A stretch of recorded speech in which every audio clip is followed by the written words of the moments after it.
Welcome to 284 Media's Just for the Record. I am Jhaka Wooding, and today I am joined by 1st District candidate for the Progressive Virgin Islands Movement, PVIM, Miss Sylvia Romney Moses. We get to those discussions right after this break. Stay tuned for more Just for the Record after these messages.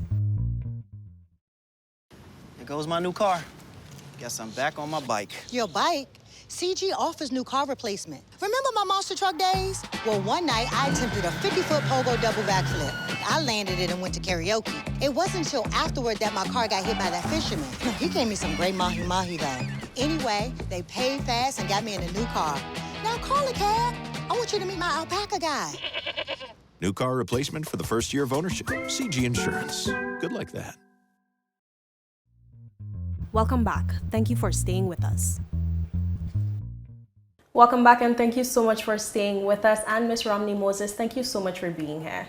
Thank you, Ms. Wooden. I'm happy to be here. All right, let's get straight into things. How about we begin by getting to know you a bit better? Tell me, who is Sylvia Romney Moses and why politics? Sylvia Romney Moses is a former candidate. I contested the 2019 general elections. And so I am here again as a candidate for District 1 with the Progressive Virgin Islands Movement. I am also a former public officer. I worked in the public service for quite a number of years. And I gained a lot of experience there, leadership skills that I am certain I can bring to the table of politics. In addition to that, I'm a mom of 2 adult children. I also have 3 grandchildren, 3 boys who are they have a special place in my heart. Mm-hmm. And so it is for them and for children in that age range that I'm here to present myself for office, to ensure that the BVA that we have today, when they inherited, it is a better place for them. All right. And in your lifespan, in your career, what would you say is your greatest achievement? I have accomplished a lot of things. The BVA has been very, very good to me. Like I said, I was able to work within the public service for quite a number of years. Previous to that, I obtained 2 scholarships from government where I studied business administration with accounting. And then I was able to get my master's degree in public administration. In addition to that, I have been able to render my services to nonprofit organizations. I am a member of the BVA Cancer Society, where I serve as a treasurer. I also serve as a treasurer to the board for the BVA Red Cross, as well as a couple other nonprofit organizations where I lend my support and expertise to. But I would say my greatest accomplishment, maybe on a personal level, is to have a loving family that that I can depend on, that is supportive, and like I say, my grandchildren who are my heart. All right. Now, in dealing with this life we live every day, we can't expect everything to go smoothly all the time. Mm-hmm. But more so, it's important how we address these situations and how we deal with things. So tell me about a challenge you faced, a mistake you made, or a time where you feel you may have failed and how you dealt with it. So I remember some years ago, I had to travel on behalf of the BVA to attend a conference. And while I was away, this was in France, I fell and I sprained my ankle very badly. And it was the first day. Luckily, we were able to get to a hospital that speaks English. And I was able to get the ankle dealt with. So I called home and I said to the financial secretary what had happened, and he asked if I wanted to return home. And I said, well, no, because this is the first, it's important that I stayed. So the very next day I turned up to the conference in a wheelchair, and they were all very sympathetic. But the type of person that I am, that if I put my mind to something, I want to forge ahead and do it. And even though I was in pain during that conference, I still push ahead because I think it was important that BVA was at that table. All right, and are those values that you carry into your political career? I mean, you said that you did contest in 2019 and you were unsuccessful at becoming the district representative for District 1 at that point. So why are you back facing the people of District 1 again? I am back, Ms. Wooding, because if you look at our district, I mean, if you really take a hard look at District 1, from what was there 4 years ago to what is there now, there has not been much change. There's still need for representation for the entire district. I mean, right now, the plaguing issue that we have is an environmental issue with the incinerator. And a number of our residents have been affected by the effects of the incinerator. We don't have any hard proof or any written documentation to say what is happening, but it is widely believed that many of our residents are coming down with serious cases of asthma, cancerous diseases that is affecting the citizens there. And so it is for that reason and many more why I have put myself forward again to address once and for all the health situation that's plaguing District 1. In addition to that, our roads are in deplorable condition. From, we call it the Bluff, which is the coast going down into Western. Right now you have to be dodging and weaving those potholes that are there. Then when you get over into Capone's Bay, again, that whole coastline going from Capone's Bay, going down into Caribbean, terrible, terrible condition.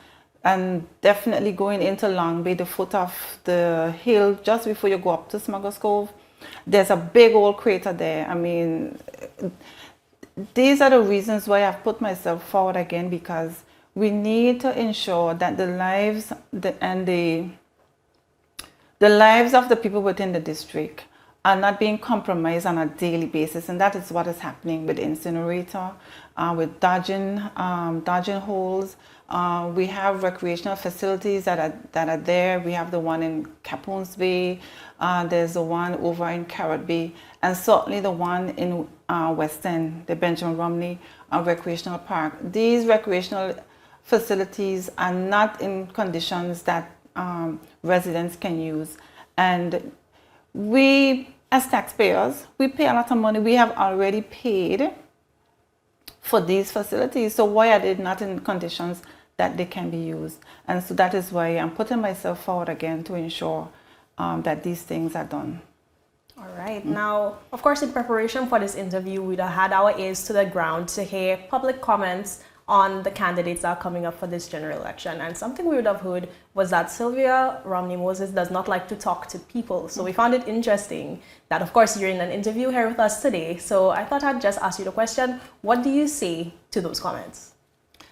I don't know where those comments are coming from, but I myself have heard them. I talk to everybody, small, big, old, young, politician, past. I speak to everybody. I don't have an issue, in addressing whoever. I've done it all my life, and I continue to do it.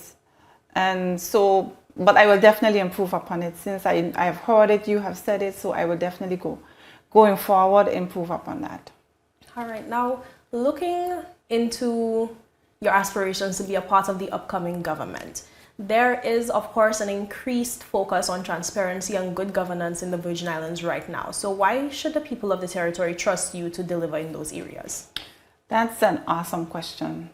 Like I said, for many years I've been a public officer, and certainly the department that I was responsible for, which was the tax department, the Department of Inland Revenue, by virtue of that position alone, it requires you to be accountable. It requires you to be responsible with the taxes that are paid in to the Treasury, to ensure that, when persons come and they make their payments and they make their submissions, that you report and record everything into the Treasury, into the Ministry of Finance. I hold myself to be a very professional person, as well as other people in the community see that quality in me. as well. And I feel that I will be able to carry that forward into the next House of Assembly. Now, the focus continues on the COI recommendations and the impact that the report itself has had on the Virgin Islands in recent years. Do you, in your personal view, believe that the COI's findings were a true representation of what has occurred in the Virgin Islands in recent years? Stay tuned for more Just for the Record after these messages. Rashford made it. Manchester United have come from behind to lead. At home or on the go, watch CCT Live. Download our app and carry your favorite TV shows, news, or live sports anywhere you go. Visit cctvvi.com/live, select your package, and tune in.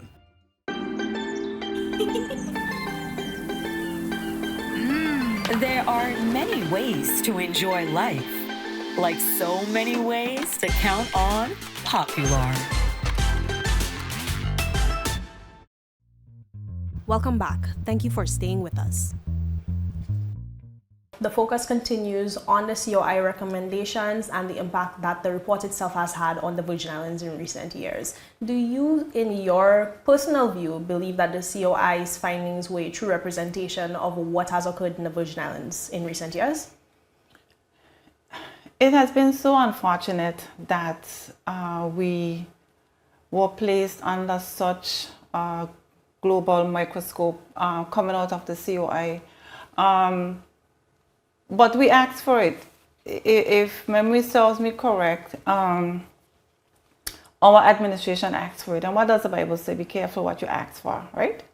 And so we had this commission of inquiry, and it certainly revealed a number of things that we ourselves who were in the public service before knew to be true. And we were aware that many of our structures needed to be improved. Many of our legislations need to be amended. Some of them probably need to be repealed altogether and replaced. So yes, the recommendations, some of the recommendations coming out of the COI, I definitely welcome them. And I see a better BVI for it. And I hope going forward that whatever structures that are put in place, that as a people, we respect them and ensure that we live according to what rules and regulations are in place, so that in the future we never have to be subjected to such an inquiry again. And of course, with the implementation of the COI recommendations, it's been a lot of work on the public service, and we have seen some delays, we have missed some deadlines. Do you believe that it is feasible, or it's fair to believe that a single government would be able to implement all 48 recommendations? No, I don't. I don't believe the recommendations that are there, they're going to span, I would even want to say, beyond the next 4 years. Simply because a number of the recommendations that are put in place, once you put the systems in place, you have to check and see, ensure now that they are working, that they're operational. You probably would have to revisit what was put in place, improve upon it, and amend it. I feel though that the implementation, the timeline for it, is too short. I don't think that was a feasible timeline. And we certainly should have ensured from early on that we had put in place a structure to and give them the recommendations, give them the work to do, so that the present administration, whoever that is, would focus then on the governance, of the country. And this particular group now would focus on the implementations. Certainly they would be feeding information into the various ministries and vice versa. It has to be a collaborative approach, and it cannot be a microwave type event. It can't happen just like that. The recommendations that are recommended or suggested, they're going to take some time to be fully implemented, and so it's going to happen over a period of time. On that note, also, we have the enduring threat of the Virgin Islands Constitution being suspended. What's your views on that possibility? That is such an unfortunate event where our forefathers have fought long and hard for our freedom and for our life that we have today. Certainly one of the things we definitely need to do, well, the next House of Assembly must do, is repair our relationship with the UK. That must be paramount. And anything that you do, the relationships that you have is important. And fighting against your parent, I don't see how you can win fighting against someone who you have, to report to, or who you have to seek guidance from. So I certainly feel that one of the first things that need to happen is for the BVA to repair its relationship with the United Kingdom. What do you think your first few months in office would look like? Certainly looking at what has been accomplished with the Commission of Inquiry requirements, what we have been able to put in place, where we are with that. Certainly, within the first 30 days thereafter, after we have settled into office, going back to the people within District 1, to speak with them, of course, to show my appreciation to them, and to, get the feel from them, what are the priority areas, what are some of the first things they would want for me to address. I'm speaking with them now. A lot of issues have come forward, but certainly, at that time, you will need to prioritize and put, certain measures in place. So I will certainly look into doing that.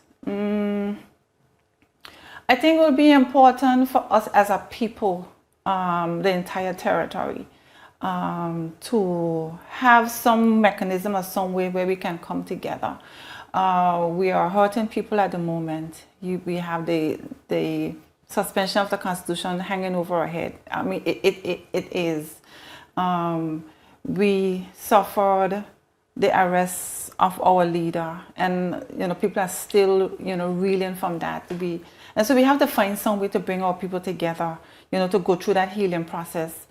People are hurting in silence, but as a country, I think we need to address it. I don't think that it was fully addressed, and I think that needs to happen. And of course, this is a very important election coming up. People continue to say that the Virgin Islands is living history because there's always something new occurring in the territory, something that will remain topical for decades to come. Now, amid those discussions, where do you see the Virgin Islands going in about the next 5-10 years? Certainly redeeming ourselves in the international arena. BVA used to be one of those countries where we were top-notch in many things. Certainly within the Caribbean, we were looked upon for financial services. We were one of the leaders in that area. So I certainly see us redeeming ourselves, ensuring that our public service is up to world-class standard. That has been an aim of the Deputy Governor's Office and the Governor's Office for many years. And I feel that within the next 5-10 years, certainly within the next 5 years, we should be able to achieve a public service that is innovative, that is on the cutting edge of technology, where citizens are able to, wherever they are, pay their taxes online, book their, renew their passports online, renew their driver's license online. All these services within the next 5 years, we must be able to be at a level with other countries where you don't have to go into an office and stand in line, or you're trying to reach somebody on the phone and they're out on lunch or whatever the case is. We should be a country where we're on the cutting edge in all our services. Now, in looking to the future, you can't do so without looking at the young people, the youth from across the territory. Now, it's important that they are involved in the democratic process. So in what ways are you encouraging young people in your life, young people throughout the territory, to exercise their democratic rights? Stay tuned for more Just for the Record after these messages.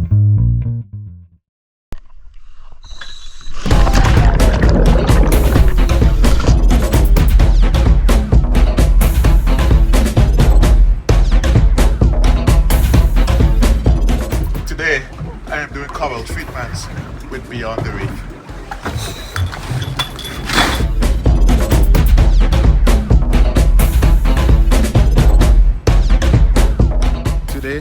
Great Shark Research.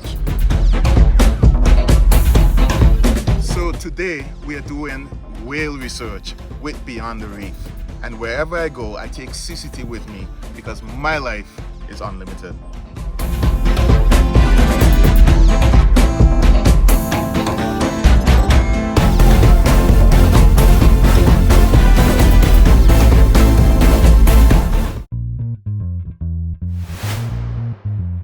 Welcome to Just for the Record, a political mini-series where Ronn Grant, Kamal Haynes, and Jhaka Wooding sit down with the territory's present and future leaders contesting in the 2023 elections. We're tired of the same old political talking points, so we're doing something about it. We've reached out to every single candidate to ask them the tough questions. For instance, what's your take on same-sex marriage? Every single person has the right to a private and family life. Everyone has their choice, everyone has their opinion, everyone has their beliefs. I leave it for the professionals. You should have the right to decide. I'm not going to tell you you shouldn't do it or anything. It's not for me to do. Marijuana. Once it's a medical marijuana, then I have no issues with it at all. I would support that. Medicinal cannabis can help us with many of the ailments that our people right now are suffering from. We have to make sure that whatever industry that we invest in, that the economics of it makes sense. The cost of living. We will look at all avenues and all the possibilities to ensure that we look at how we can manage the cost of living in this territory. Living in the BVI based on that minimum wage, I think it's $6.50. How can a family survive? It's pretty high. Rent prices are pretty high. Can we do something about the prices that within the supermarkets? And much more, along with the not-so-serious questions as well. I did drink a lot of guava berry during the Christmas season. So tune in for the real story on all the territory's candidates running for office. Just for the record, starting April 4th, 2023 on all our social media platforms, only on 284 Media. Welcome back. Thank you for staying with us. Now, in looking to the future, you can't do so without looking at the young people, the youth from across the territory. Now, it's important that they are involved in the democratic process. So, in what ways are you encouraging young people in your life, young people throughout the territory, to exercise their democratic rights? That's an awesome question. Right now, we have several mechanisms where our young people, I think, should be more involved. We have the youth parliament. And I feel that's a great avenue for our young people to, present themselves, develop their negotiating skills, develop their leadership skills, their confidence. And I feel that we need to bring the youth parliament. We need to bring more to more young people within the territory. In addition to that, we have had many programs across the territory that for whatever reason they seem to spring up today and they go by the wayside. We need to find some way within our government departments to ensure that there is a focus on young people. We do have youth affairs and sports. I think the department focuses a lot on sports, but there's so much more about the youth that I think that department can do to bring our youth along. So I think we need to strengthen that department to ensure that a greater emphasis and focus is placed, on the development of our youth. And our youth span from, I would say, from a baby to about 35, that age range. And so we need to capture those and ensure that whatever they do, whether it's education, whether it's a health situation, whatever that situation is that be plaguing our youth, we need to have a focused department to deal with them. Now we turn to some topical issues that are very likely to stay on the forefront of discussions into the next administration. Mm-hmm. What is your view on same-sex marriage? Same-sex marriage, we as a territory have been faced with many things that are happening on the global scale. And same-sex marriage, yes, is not one of them. That's, an issue that we have to deal with. I feel that as a representative, we will be called upon to deal with all sectors of the community. So my personal belief, that's what you're asking, right? Yeah. So having grown up within a Christian family, we believe that marriage should be between a man and a woman. However, like I said before, our society is changing and we have people who have various beliefs. And I respect, whatever people want to do. But I think a decision has to be made across our territory through a referendum or whatever that mechanism would be to decide on, how we are going to be dealing with people that, we feel are different, to what I might believe. Because they have value too. They are voters as well. They are taxpayers as well. So we have to find some way, to make it, all more encompassing. Right. Are you in favor of raising minimum wage? Most definitely. Right now, the minimum wage is at $6 per hour. When you look at $6 per hour, if somebody works for 6 hours at $60, out of that $60, you still have to pay, okay, once they pass the $10,000 range, they still have to pay taxes on that. They still have to pay NHI. They still have to pay Social Security. There's no way at $6 an hour you can maintain yourself, you can maintain a family, a comfortable lifestyle. And so yes, I'm totally in favor of increasing the minimum wage. Right. And now more than ever, across the world, we see small countries focusing on diversifying their economy. Now, the BVI has certainly had a lot of success in the financial services industry. What other areas do you believe that the territory should deal greater attention to? In the years gone by, BVI has been very successful in the agricultural sector. We were, in my grandfather's time, we were sending cattle, goat, sheep, salt. We were shipping those things out to other Caribbean countries, fishing as well, growing provision. And as we evolved somewhere along the line, we had forgotten or moved away from that sector. But certainly the pandemic, when we were all locked in, proved to us that we need to be able to feed ourselves.